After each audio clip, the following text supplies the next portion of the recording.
सेठ जी।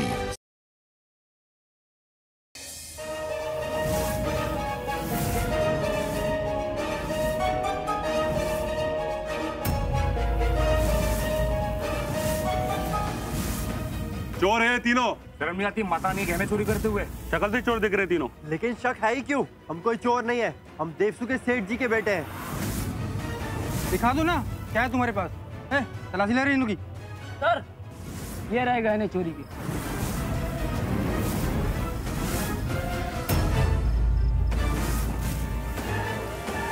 अभी अभी तो गौरी का पता चला था, अब ये तीनों फंस गए। पता नहीं उन पुलिस वालों ने उनकी मदद की भी होगी या नहीं। भाई साहब हमने चोरी नहीं करी। तब तक पीटो इनको जब तक कि ये तीनों अपना जुर्म कबूल ना कर ले। पीटो। हमें सेठ जी को गांव से दूर जंगल में रहने का प्रबंध करना पड़ेगा। तुम अब आ रहे हो? तुमने मुझे इस घर में बंदी बनाकर रख दिया है और मैं तुम्हें फोन कर रही हूँ तो तुम मेरा फोन तक नहीं उठा रहे हो। हमें अपनी बहन गौरी को बचाना है। खोलो इसको अंदर डालो, उन तीनों को बाहर निकालो। गौरी!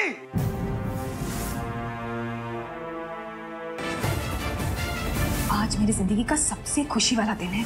16 साल से जो मैं सपना देख रही हूँ, आज वो पूरा होने जाने वाला है। दिल से बोलो जय माता दी, जय माता दी, जय माता दी, जय माता की। छोड़ो मुझे, छोड़ो। मायरी?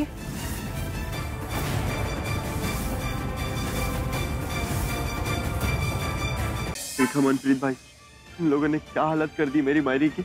यारा, लेकिन नागेश और उसके बेटे को तो सजा मिल गई ना। उनसे बड़ा पाप तो उसकी बेटी ने किया। सेठ जी साहब, दवाई पी लीजिए।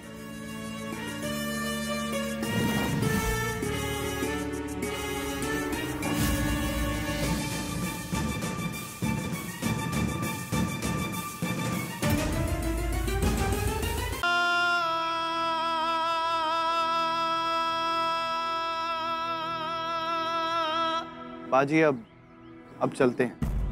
नहीं दादा, आप लोग जाइए, मैं यहीं मायरी के पास रहूंगा। बाजी, वैद्य जी ने कहा है ना, सेठ जी को कुछ दिनों तक अकेला ही रहना पड़ेगा। हाँ दादा, मैं अंदर नहीं जाऊंगा, आप दोनों जाइए।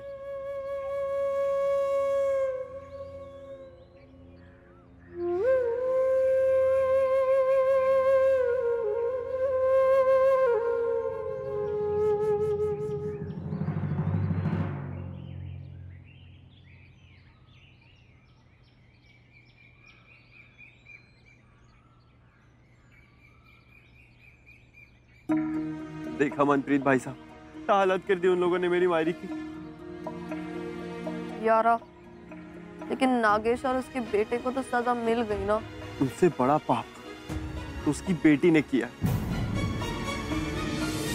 प्रगति ने। उसे तो अभी तक। यारा फिक्र ना कर, बाबा जी सबके साथ इंसाफ करते हैं।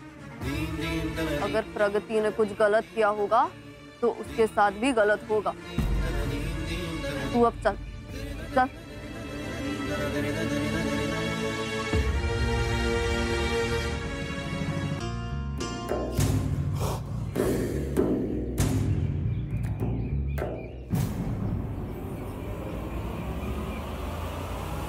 देवा, देवा, ये सब देखने से पहले मैं अंधा क्यों नहीं हो गया? भाभी क्या कर रही थी आप? भाभी आपसे ये उम्मीद ना थी। शादीशुदा होकर इस शहरी आदमी को गले लगा रही थी आप। नहीं गणेश, ये तो मनप्रीत भाई साहब है। ये तो मेरा भाई जैसे है। अब वो जो भी हो, बताना खुद जाकर सामाजी भाव को। मैं तो चला उन्हें बताने कि आप इस शहरी आदमी को। सोच के भी शर्म आती है। मैं सब बता दूंगा। नहीं गणेश, गणेश तू जैसा सोच रहा है ऐसा कुछ नहीं है। मैं गोविंदा की कसम खा के बोल रही हूँ। तू अपने भाभी पे भरोसा नहीं करता। मैं सच बता रही हूँ, ऐसा कुछ नहीं है। भाभी आप अपनी शक्ल तो देखिए जरा, कैसी हो गई है। मैं आप पे शक कैसे कर सकता हूँ भला? हाँ, मतलब तू संभाजी भाव को कुछ नहीं बताएगा? क्या बोलूं कि प्रगति भाभी देवसू गांव में वापस आ गई है। वैसे वसुंधरा, खाना तुम बहुत अच्छा बनाती हो, बहुत स्वादिष्ट है। बहुत दिनों बाद घर का खाना खा रही हो, अच्छा लग रहा होगा ना?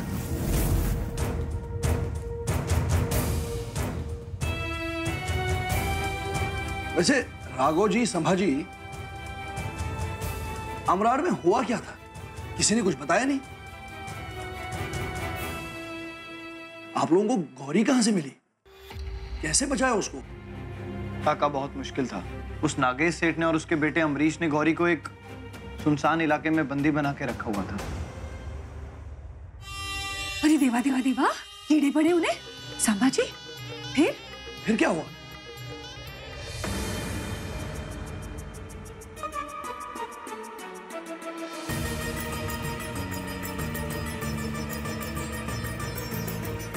हमें कुछ भी समझ नहीं आ रहा था। ना ही गौरी की हमारे पास कोई तस्वीर थी और ना ही अमराड़ में किसी से जान पहचान। फिर हमने वहीं के लोगों से पूछताछ की। लेकिन बचाया कैसे गौरी को? आप लोगों को कैसे पता चला कि वो वहां घर में बंधी हुई है? काका, रहने दीजिए ना काका। तो गौरी के पुलिस वाले कल तक मेरे हाथ से बिस्कुट खाते थे, आज मुझे अपने वर्दी का रूप बता रहे। तो याद दिलाइए उन्हें, रिमाइंडिए उन्हें कि कौन है नागेश सेठ। पता नहीं मेरे अम्मी के साथ क्या करेंगे वो लोग। इसलिए तो आया हूं। अब दिखाता हूं मैं अपनी असली औकात सबको। नागेश सेठ के गिरेबान पे हाथ डालने का हक किसी को नहीं है, किसी को नहीं।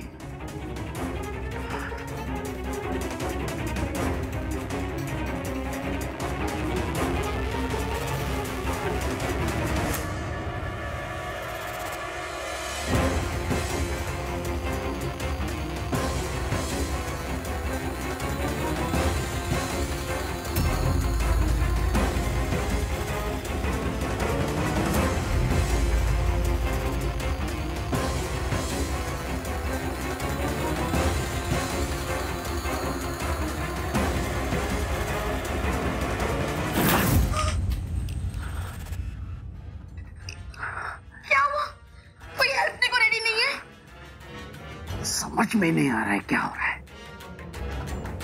कोई मदद क्यों नहीं कर रहा है? सब मना कर रहे हैं। कोई तो है जो मेरे खिलाफ मेरे से भी ऊंचे लेवल पे गेम कर रहा है। भावराव ने तो अपना असली रंग नहीं दिखाया ना। देवसू से सेठ जी का सफाया करने के बाद अपराध में मेरा सफाया करने तो नहीं चला वो। 16 साल तक दोस्त बना के मैंने तुझे संभाला, तेरा ख्याल रखा मैंने, उसका ये बदला दे रहा है तू? अरे क्या बकवास कर रहे हो नागेश सेठ? आवाज नीचे कर भावराव।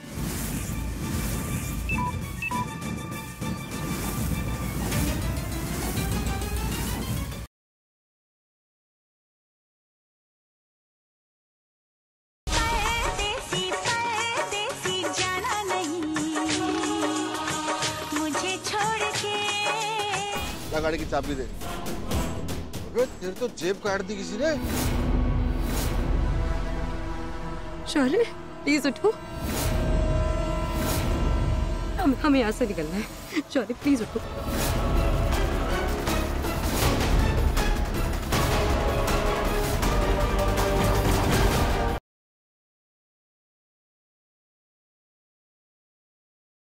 पापा, आज मैंने मेरी मंजिल की ओर दूसरा कदम रखा है।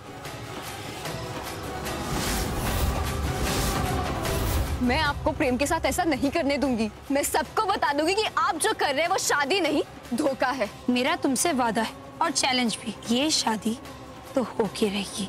मैं भी देखती हूँ कि आंखें खोल कर देखना। आखिर बड़ी बहन को मंडप तक तो छोटी बहन ही लेकर जाएगी।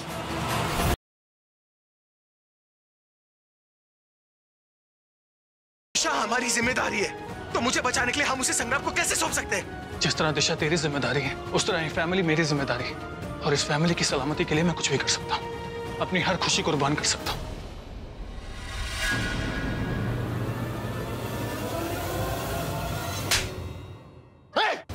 संग्राम,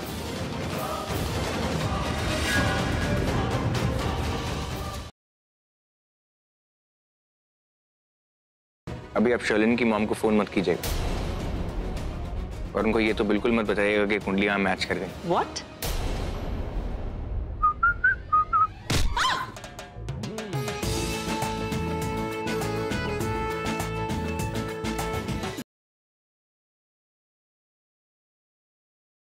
पूजा, सब ठीक तो है ना बेटा? हाँ माँ। माँ, एक मिनट। कुछ भी हो पूजा, तुम्हें शाम 6 बजे के पहले हवन के लिए पहुंचना ही होगा। पूजा, बेटा इतनी जल्दी में कहाँ जा रही हो? आपने साड़ियों के एग्जीबिशन के बारे में बताया था ना, मैं बस वहीं होकर आती हूँ। किशन, उस टैक्सी के पीछे चलो।